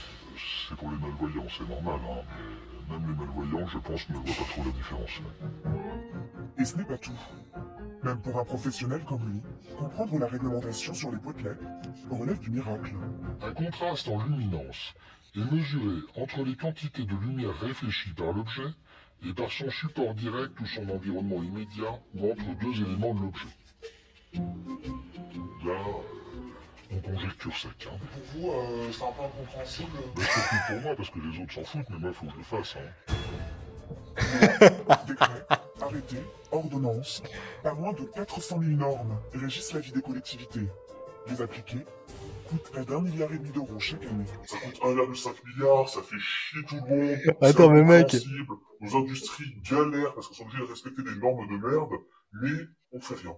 C'est même pire que ça, on rajoute encore des normes. Est-ce qu'on peut enfin avoir des politiques honnêtes qui nous prennent pas pour des cons et qui décident réellement de trancher dans toutes ces normes, toutes ces subventions, dans toutes ces agences réponse, d'État de non. merde? Tu rêves, mon pote. Attends, juste un petit truc avant que tu te lances dans l'explication. Il est exceptionnel, ce chef d'entreprise là. Tout le monde s'en bat les couilles, mais moi, par contre, je dois m'en occuper. Ouais, bah oui, c'est ça, il sait, tout le monde s'en fout, mais moi, il faut que je le comprenne, puisque c'est à moi de le faire. Mais oui, c'est exactement ça, lui, ça le concerne. Non, mais, vous voyez, voilà. Et en fait, là-dedans, il y a deux... Je pense qu'il y a deux grilles de lecture, à mon avis, sur ce problème. Le premier, c'est de se dire, est-ce que tout le monde est complètement attardé? Est-ce qu'on est juste dans de la justification de poste, c'est-à-dire qu'il y a des mecs, ils sont payés pour faire des normes, donc s'ils ne changent pas tous les 2 ans, ils n'ont rien à foutre, et les gens vont se rendre compte qu'ils n'ont rien à foutre, tu vois? Alors je pense que effectivement, c'est une part de la raison, mais il y a un deuxième truc qu'on peut réfléchir aussi, c'est que le mec qui crée les normes, tout ça, ben, il a un sacré délit d'initié à faire, là, tu vois. Il y a un sacré délit d'initié à faire.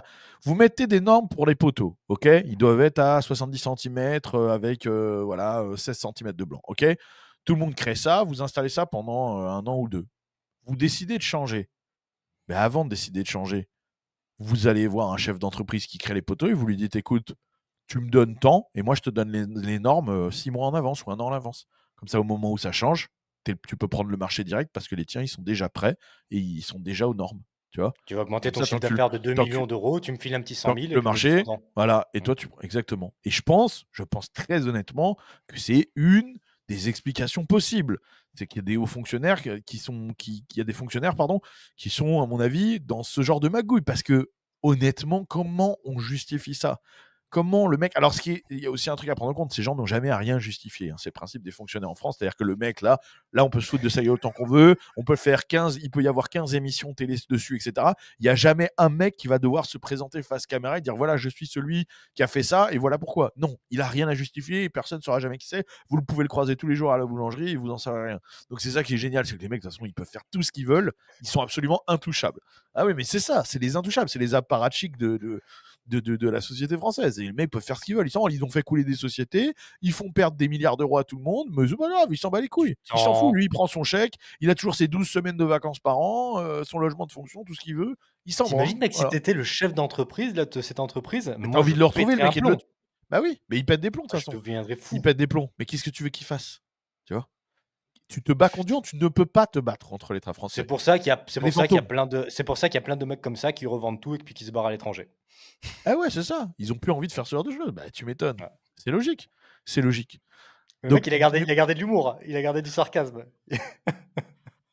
Ouais. Bah, de toute façon, soit tu rigoles, soit tu tires une balle. Hein, donc, ouais. Donc, tu vois. Moi, je me rappelle d'un pote à moi en boucherie.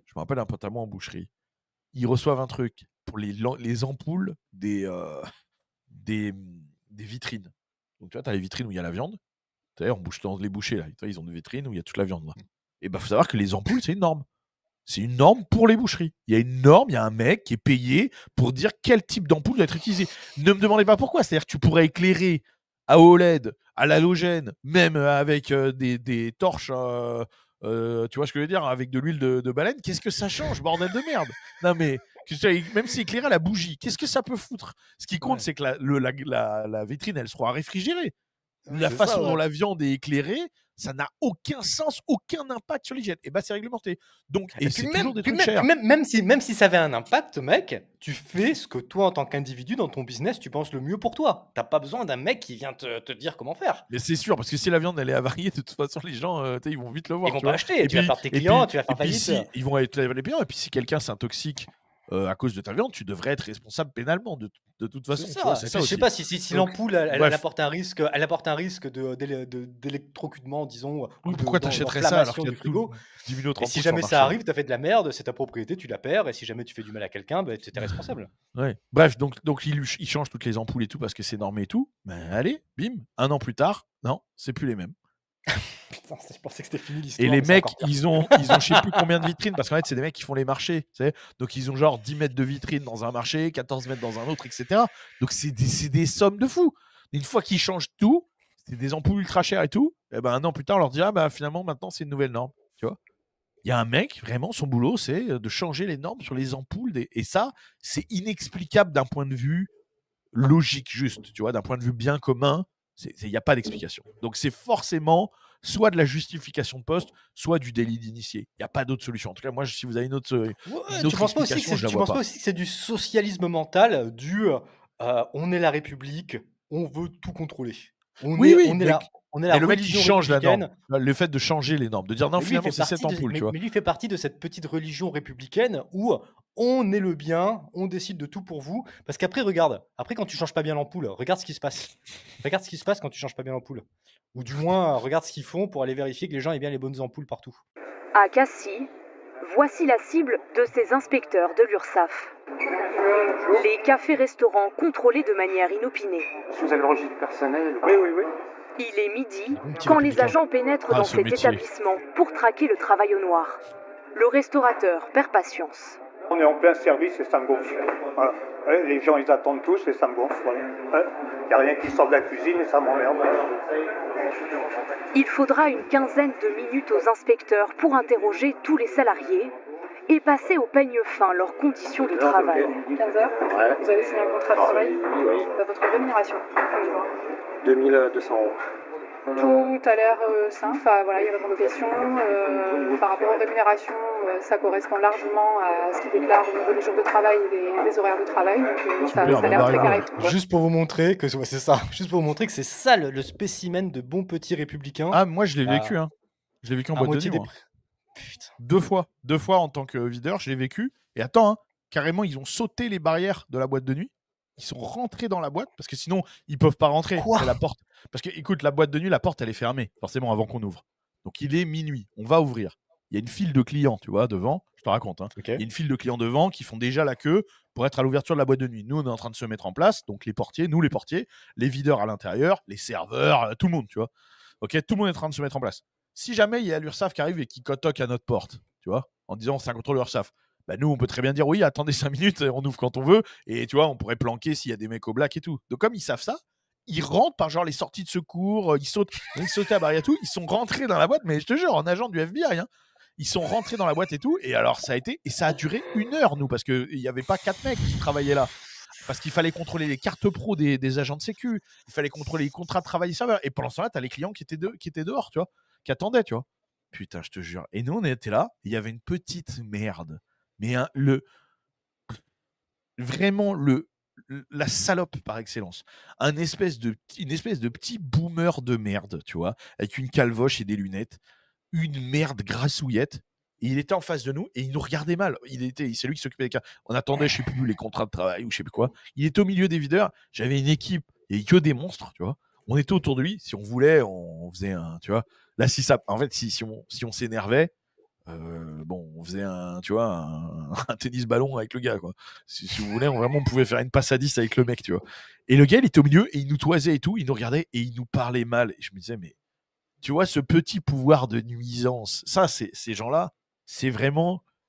Il y a vraiment des corporations qui sont des parasites, tu vois. Il y a les juges, il y a les journalistes, tu vois, mais il y a ça aussi, là. Ces gens-là, je vous jure, c'est eux qu'il faudra tondre à la libération. Mais mec, ces gens-là, mec. Ces gens-là, c'est vraiment eux qu'il faudra tondre. Tu sais pourquoi ils te regardent comme ça, ils se foutent de ta gueule, ils te méprisent, alors que c'est un petit grassouillet avec des jambes de coq. Tu sais pourquoi il fait ça, mec?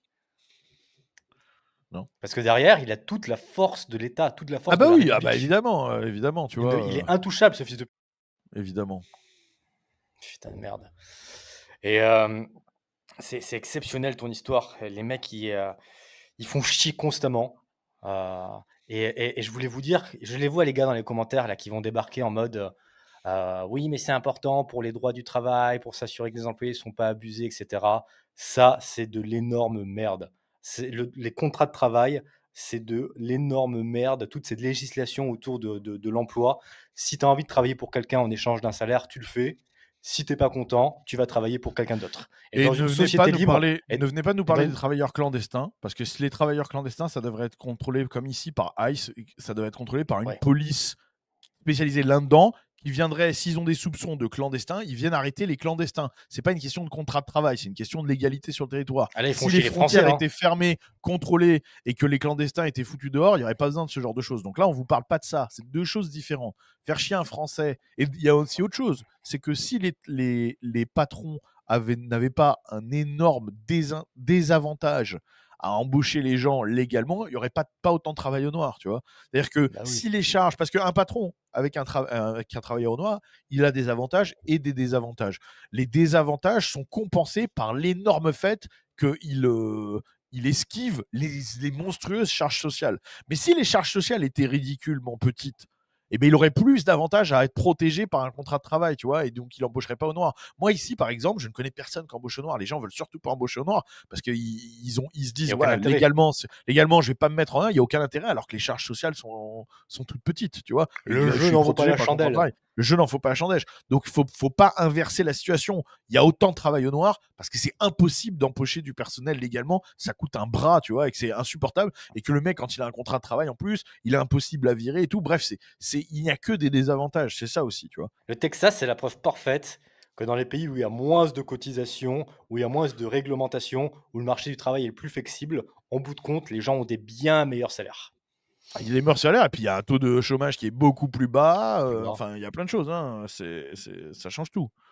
Dans une société libre, les gars, vous avez plein d'opportunités, plein d'entreprises, plein d'argent, et donc vous pouvez aller travailler pour qui vous avez envie. Et plus il y a d'entreprises, justement, plus votre pouvoir de négociation est important parce que les entreprises recherchent des employés. Et encore une fois, c'est l'État qui vous vole. C'est l'État qui vous vole la moitié du salaire que paye votre patron. C'est l'État qui vous détruit avec les législations, qui fait fuir les entreprises, qui fait fermer le restaurant dans lequel vous travaillez. C'est absolument pas le capitalisme et la liberté, évidemment. J'avais vu un truc intéressant comme quoi les managers dans les fast-food aux États-Unis, ils avaient de meilleurs salaires que les programmeurs en France et en Allemagne. Moi, j'ai montré plusieurs fois, et à des clients, souvent, je leur montre la grille de salaire de chez Buc-ee's, qui est la grosse chaîne de stations-service au Texas. Quand tu es embauché pour nettoyer les toilettes, tu fais $21 de l'heure. Tu peux faire jusqu'à 30 heures minimum, tu peux faire jusqu'à 50 heures sur demande, ou jusqu'à 50 heures par semaine à $21 de l'heure, 3 semaines de congés payés et une assurance santé, d'accord ? Et tu peux aussi travailler de nuit, avoir une majoration si tu veux travailler de nuit et les week-ends. Ça, c'est quand tu nettoies les toilettes. Donc, imaginons que vous arrivez là-bas, vous vous présentez bien, vous êtes, vous savez parler, etc. Vous n'avez aucun diplôme, vous allez chez Buc-ee's, vous vous faites embaucher pour nettoyer les toilettes ou pour s'occuper de la nourriture, etc. Ok ? Donc, vous êtes à $21 de l'heure. Vous travaillez pendant, 5 à 10 ans, selon comment vous êtes là-bas. Ok ? Vous vous faites bien voir tout. Vous devenez manager. Le mec qui manage l'équipe qui nettoie les toilettes chez Buc-ee's, il est payé entre 150 000 et 175 000 dollars à l'année. D'accord ? Ça veut dire qu'un mec qui n'a pas de diplôme, rien, en 10 ans ici, peut faire 175 000 dollars à l'année. Vous rendez compte ? Il est manager de l'équipe qui nettoie les toilettes dans une station-service. Alors que les développeurs en intelligence artificielle en France, ils font 75 000 dollars à l'année.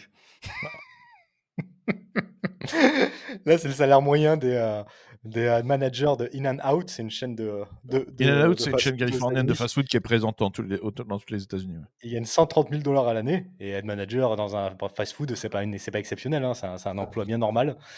Alors que tu as les développeurs en intelligence artificielle en France, en Allemagne, qui gagnent presque moitié moins, ouais. 75 000 en France, 85 000 en Allemagne. Et puis c'est ça. Et avant que les gens me le disent, parce que là je vais parler pour le Texas, parce que pour l'exemple que je donnais de chez Buc-ee's, je sais très bien le commentaire qui va revenir, c'est oui, mais le coût de la vie est plus élevé. Non, c'est faux. Le coût de la vie au Texas n'est pas plus élevé qu'en France. Et je parle bien du coût de la vie, pas du coût de vos vacances. C'est-à-dire quand vous allez en vacances au Texas et que vous achetez un truc, vous pouvez dire « Ah, mais ça, c'est plus cher, ça, c'est moins cher. » Moi, je vous parle du coût de la vie. C'est-à-dire quand vous mettez tout bout à bout, le logement, les assurances, l'énergie, etc., l'essence, tous les frais fixes, le coût de la vie est plus faible qu'en France. J'ai moins de dépenses fixes en vivant ici que j'en avais en France. Je paye beaucoup moins cher d'électricité, beaucoup moins cher de gaz, beaucoup moins cher d'essence, beaucoup moins cher d'impôts, ce qui compense les assurances que je dois prendre ici que je n'avais pas en France, etc., etc. Donc à la fin, beaucoup moins cher au niveau de la viande. Enfin voilà, il y a plein de choses. Donc ce qui compense les choses plus chères sont largement compensées et mon coût de la vie est inférieur. Le coût de la vie est inférieur ici. Donc c'est pas une question de coût de la vie. C'est vraiment des salaires et un pouvoir d'achat supérieur. Admettons, mec, que le coût de la vie serait de 20% plus cher. Ce n'est pas le cas, mais admettons. Si ton salaire, il est 2 à 3 fois plus élevé. Bien sûr. Tu t'en bats les couilles. Bien sûr. En plus, c'est le cas. Hein. Vraiment, les gars, des mecs qui gagnent 100 000 en France, c'est rare. Mais aux États-Unis, ils gagnent 300 000, 400 000. De toute façon, demandez à mes clients, tous les clients qui viennent ici, qui viennent avec moi, etc., ils se rendent compte, ils s'attendent à des choses beaucoup plus chères. Et ils se rendent compte que, comme ils doivent rester ici pendant 1 semaine, 2 semaines, ils font leurs courses et tout, ils sont assez surpris du coût des choses par rapport au pouvoir d'achat des gens. Tu m'étonnes. Ah non, mais de toute façon, c'est je parle bien du Texas. Ne me dites pas, oui, mais moi je suis allé à Los Angeles, c'était super cher. Ou à New York. Je parle du Texas. Point. Il faut comparer la France à des États américains. Pas.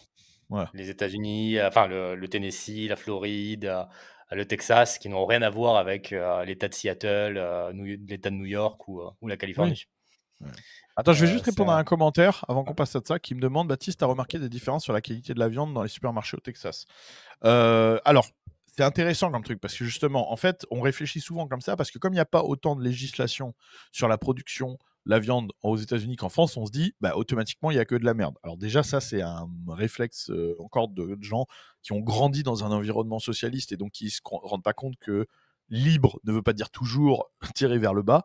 La première chose à prendre en compte, c'est que attention, les États-Unis sont moins réglementés que la France sur la qualité de la viande, mais ça reste parmi les marchés de viande les plus réglementés au monde. Ça veut dire, c'est pas parce que c'est moins que la France que c'est pas réglementé. Ça reste quand même parmi les productions les plus qualitatives au monde. C'est juste en dessous de la France au niveau de la réglementation. Mais la différence, c'est que quand vous êtes libre comme ça, vous pouvez avoir des choses moins bien, vous pouvez avoir des choses mieux. Ce sont des arguments de vente. C'est-à-dire que... oui. En fait, mec, avant que tu continues, juste une petite phrase. Réglementation ne veut pas dire qualité. Exactement. En fait, il y a des standards plus bas et il y a des standards aussi hauts, voire plus hauts. La différence, c'est que comme c'est pas obligatoire, ceux qui ont des standards hauts, ils en font un argument de vente. C'est-à-dire que quand je vais au supermarché, je peux acheter du poulet pas cher, où là, il n'y a rien d'écrit dessus et où je me doute que c'est du poulet avec des bas standards de qualité, certainement, avec des antibiotiques, des produits tout. Par contre, quand je veux acheter de la qualité, c'est écrit dessus. C'est écrit jamais traité aux antibiotiques, sans nitrate, sans OGM, etc. etc. C'est pas parce que les OGM sont, par exemple, autorisés ou les stéroïdes sont autorisés que c'est automatiquement autorisé. Il y a des gens qui en font un argument de vente. Et ici, du coup, les gens sont plus éduqués sur la qualité de la viande que chez nous parce qu'ils ont l'habitude de voir les différences entre les viandes, là où chez nous, tout est écrit pareil. Et donc, par exemple, ici, c'est très courant de demander une viande élevée à l'herbe. Les gens savent la différence entre une viande élevée à l'herbe ou non, ce qui est beaucoup moins le cas en France. Il faut déjà s'intéresser à la viande pour se comprendre le phénomène des broutards et ce genre de choses. Donc ici, on trouve de la viande d'extrêmement bonne qualité. Là, juste la différence, c'est que c'est écrit sur l'étiquette et que tu as le choix. Tu peux acheter de la merde pas chère ou tu peux acheter de la viande de qualité. Mais quand tu achètes de la viande de très bonne qualité, elle reste moins chère que la viande à qualité équivalente en France, beaucoup moins chère. Ah oui, c'est ça. En fait, quand tu as des mecs qui gagnent 100, 200 000, 300 000, 400 000 $, tu peux leur vendre des putains de tomahawk d'ultra bonne qualité. Ouais, mais en plus, c'est pas si cher. C'est ça qui est fou. Parce qu'en fait, les coûts de production restent moins chers qu'en France, tu vois. Donc, du coup, ils n'ont pas à vendre la viande si cher que ça, en fait. Parce que je veux dire, c'est que quand tu as une économie qui roule avec des gens libres et qui ont une capacité d'acheter, tu leur offres de la qualité. Peu importe le prix, mais tu peux leur offrir cette qualité. Ah non. Le salaire net au Texas, il est de 50 000 $ moyen. Le salaire net moyen en France, il est de 30 000. C'est ça, environ 4 600 $ par mois. Sur le salaire moyen, il y a déjà une belle différence. Et en plus, sur les postes qualifiés, ça explose. C'est du x2, x3 dans beaucoup de cas. Est-ce que... Il y a Toupé Gamin G qui nous dit dans le chat, ils vont parler de Portmanoff ils ont parlé de Jean Portmanoff ou pas. Oui, on en a parlé, c'était au début, ça fait 1h38 qu'on est en live, c'était un petit peu en retard. Là, on arrive au dernier sujet. Donc, tu verras sur le Patreon, c'était sur le Patreon ou sur la rediff, si tu la rediff YouTube dans quelques jours. Ouais. Mais qu'est-ce que je voulais te dire, mec, pour revenir sur Portmanoff, très rapidement, alors, je vais être dur dans ce que je vais dire, et tu vas me dire si je suis un peu trop dur ou pas. Mais est-ce qu'on n'est pas aussi sur un exemple de sélection naturelle ? Forcément, c'est ça. Mais ça, c'est un terme interdit, tu vois. C'est pareil, en fait, aujourd'hui. Aujourd'hui, il faut que tout le monde survive de la même façon, tout le monde vive de la même façon en niant les capacités, tu vois, et les qualités de chacun. Et hélas, le monde, il n'est pas comme ça, oui, c'est ça. Parce que le problème, c'est qu'aujourd'hui... Ça ne veut pas dire qu'on ne peut pas aider, mais c'est juste que oui, être stupide, c'est un des avantages dans la société. Et à un moment, il faut l'accepter. On ne peut pas tirer la société vers le bas pour que les gens stupides ne se sentent pas désavantagés. Ça, c'est négatif. Donc, et on ne peut pas obliger les gens intelligents à porter sur leurs épaules les gens stupides. C'est aussi négatif. Donc, à un moment, il faut accepter que la société, elle est comme ça. Le monde, il n'est pas égal et que des gens, ils ont des capacités différentes et que c'est peut-être triste et peut-être injuste, mais c'est comme ça. C'est comme ça. Le monde est injuste, la nature est inégale. Ça veut pas dire qu'on peut pas aider. Je suis le premier à faire énormément de trucs caritatifs, etc. Des dans le besoin, ça veut pas dire qu'on peut pas aider. Mais aider et nier, c'est des choses différentes. Non, oui, et puis encore une fois, un mec qui est débile dans une société libre, il peut très bien avoir un emploi pour laver les chiottes dans un fast-food et puis gagner pas mal d'argent. Tu vois ce que je veux dire ? Donc il survit à la limite. Le problème, c'est que là, c'est un mec qui est débile, mais qui en plus est mauvais moralement. a fait des mauvais On choix va de vie. pas revenir non. sur le sujet, on en a fait une Non, heure. non, sur ouais, lui. je sais, mais ce que je veux dire là, pour clôturer le sujet vraiment, c'est que ça, c'est un mec qui est débile et qui en plus a aucune Oui. valeur, qui est une merde C'est ce qu'on a dit, hein. idéologiquement, qui est une merde spirituellement. Et le problème, c'est que quand on force la société à tirer ces gens vers le haut, à porter ces gens-là, je veux dire, ils font 10 enfants. Et après, ils vont reproduire, C'est vrai. ils vont reproduire vrai, en ces plus. comportements, ils vont reproduire ces valeurs, etc. Et du coup, tu détruis une civilisation comme ça. Le socialisme, ça détruit une civilisation. On peut arrêter là-dessus, mec, si j'abuse sur le temps, ou tu veux regarder ça rapidement. Si tu veux, on peut faire la cabane, si tu veux. Ouais. Juste, il y a un côté rigolo parce que le mec le présente bien, mais c'est quand même exaspérant. J'ai littéralement enfreint toutes les lois pour réaliser mon rêve, et aujourd'hui, c'est terminé. Tout a commencé un beau matin du mois d'octobre. J'ai commencé à bâtir une plateforme et très rapidement, j'ai voulu construire un rêve. C'est à la sueur de mon front et au sang de mes mains que du plancher jusqu'au plafond, j'ai mis 6 mois à accoucher de cet énorme enfant de bois. Cette cabane, elle dérangeait personne, mais en France, lorsque vous rêvez, il y a toujours quelqu'un pour vous réveiller et vous rappeler à l'ordre. Pendant 10 ans, chaque soir, j'allais me coucher auprès de mon futur ennemi, mais je ne le savais pas encore. Suite à une dénonciation puis à une décision de justice, il est maintenant grand temps de démolir le rêve. Cette cabane, c'était surtout du partage, de l'esthétique, un projet incroyable qui m'a permis de me surpasser, mais c'était aussi des copains, une histoire de rencontres et plein d'autres choses. Et ce qui me fend le plus le cœur dans tout ça, c'est que j'ai même pas eu le temps de la terminer. Si vous aussi vous avez des rêves, déposez des déclarations avant de faire les travaux, faites pas comme moi. Et dans le pire des cas, vous pourrez toujours compter sur une ex malicieuse ou un voisin rageux pour démolir votre rêve. Alors voilà, c'est la fin d'une aventure, je vous laisse avec quelques images, mais ne vous en faites surtout pas, je suis juste en train de reculer pour mieux sauter. Allez, maintenant que j'ai créé de la richesse en bâtissant cette cabane, avant de tout démolir et de tout détruire, j'ai des impôts à payer, alors bisous. C'est-à-dire qu'en fait, parce que du coup là il donne aucune explication, mais c'est quoi le problème? Il avait pas de permis de construire, ça? En fait, il était dans la forêt, paumé, sur son terrain, il a décidé de se faire une petite cabane. C'est sur son terrain, il est chez lui donc? Ouais, il est chez lui, Ok. c'est son terrain, il passe 10 ans petit à petit à venir construire sa petite cabane. Et comme Mais il il n'a avait pas pas de permis demandé de construire. comme il n'a pas demandé l'autorisation à la République, ils lui font tout détruire. Ah, ça, on aurait pu lui dire avant. Hein. On aurait pu lui dire avant. Ouais, mais bon, tu peux te dire que t'es paumé dans les montagnes et tu fais une cabane en bois. Ouais, mais comme il dit, il suffit d'une dénonciation, quoi. Il suffit d'une dénonciation. Le mec qui dénonce, mais c'est vraiment des merdes, c'est incroyable, tu vois. Bref, c'est vraiment. Et puis ce système là ça aussi, tu vois, ça fait partie des choses où les gens qui ne vivent pas dans ce système ne comprennent pas. Quand tu expliques, moi, quand j'explique avec des mecs d'ici, ce système de demande pour construire un cabanon, une piscine ou un truc comme ça, des permis de construire à la campagne sur des terrains, les terrains constructibles, non constructibles. Mais vraiment, les mecs me disent, mais. Enfin, vraiment, je leur parle d'un monde extraterrestre, quoi, tu vois. C'est juste. C'est tellement impensable qu'ils voient pas le truc, quoi. C'est fou. Faut vraiment se battre pour pas que ça change hein, au Texas. Il faut préserver ça. Ah, bah ça, ouais, c'est ce que je leur dis. Hein. C'est de plus en plus rare. Ça va vite avec toute cette démocratie, tout ce socialisme de merde. Ouais. Je te propose de terminer avec une petite pensée pour Carlos Ghosn, qui s'est quand même foutu dans une valise pour instrument de musique afin de s'échapper du Japon. Oui. Ah, il a fait son évasion, lui, attention. Hein. Il est bon, hein, franchement. Incroyable, le mec. Ouais, incroyable. J'espère qu'il va avoir une longue vie et qu'il va pouvoir continuer les États. Et je te remercie, Baptiste. Vous pouvez aller sur le Patreon de Baptiste. Il y a eu pas mal de nouveaux. Sur le mien aussi. Patreon.com/leguise. Il y a tout en description dans tous les cas. Le Jerky de Baptiste, c'est quoi le site déjà? jerkytexas.fr. jerkytexas.fr. Je te remercie, mec. Je remercie tout le monde. Et puis à la prochaine. Ciao, les gars. À bientôt. Ciao.